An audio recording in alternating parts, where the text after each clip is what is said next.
Moi, j'aime beaucoup le sport, tout ça, j'aime beaucoup bouger. Alors, je cherche plus des métiers qui me correspondent.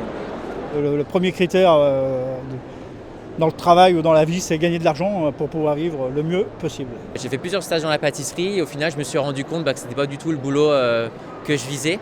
Quand je suis allé dans les journées portes ouvertes, il y avait des élèves qui m'ont conduit, qui m'ont montré, qui m'ont expliqué. Il y avait des professeurs aussi, comme ça m'a donné envie.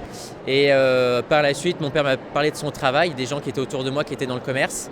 Et du coup, je suis parti dans tout ce qui est BEP Vente et Bac Pro Commerce. Voilà. Moi, quand j'étais à l'école, on me disait t'es bonne dans telle matière, va plutôt vers tel bac, fais telle chose, mais c'est pas forcément le bon choix.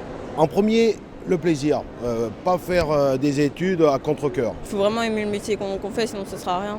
Mais qu'il y ait des débouchés par la suite. C'est vrai qu'on fait plus par rapport à ce qu'on aime d'abord, parce qu'on est quand même un peu jeune, mais je pense que dans le futur, ça va se préciser par rapport aux débouchés.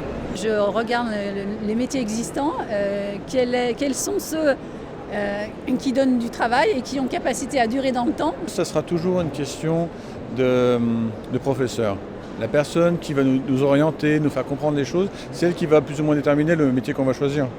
Quand on sait ce qu'on a envie de faire, je pense qu'il faut se préparer dès la 4e pour se faire un bon dossier, pour pouvoir accéder à ce que l'enfant a envie d'obtenir, parce que les places aujourd'hui, elles sont chères. Et le problème, c'est quand on a 30 ans comme moi, quand on fait un métier qu'on n'aime pas depuis 10 ans, et là on se dit c'est maintenant ou jamais, il faut qu'on change parce qu'on a encore 35 ans à travailler et il faut se bouger pour faire autre chose. Mais là, c'est compliqué.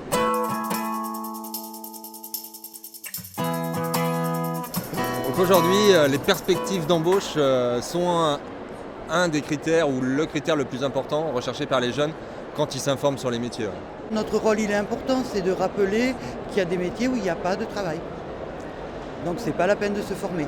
On ne peut pas arrêter des jeunes qui sont effectivement passionnés et qui ont envie. Parce qu'il y en a qui sortent et il y en a qui s'insèrent. Donc on ne peut pas leur dire « n'y va pas, il n'y aura rien pour toi après ». Maintenant, on les met vraiment en garde. On leur pose la question, à votre avis, quel est le secteur qui recrute le plus ? Est-ce que je vais trouver du boulot ? Est-ce que je vais trouver facilement du boulot ?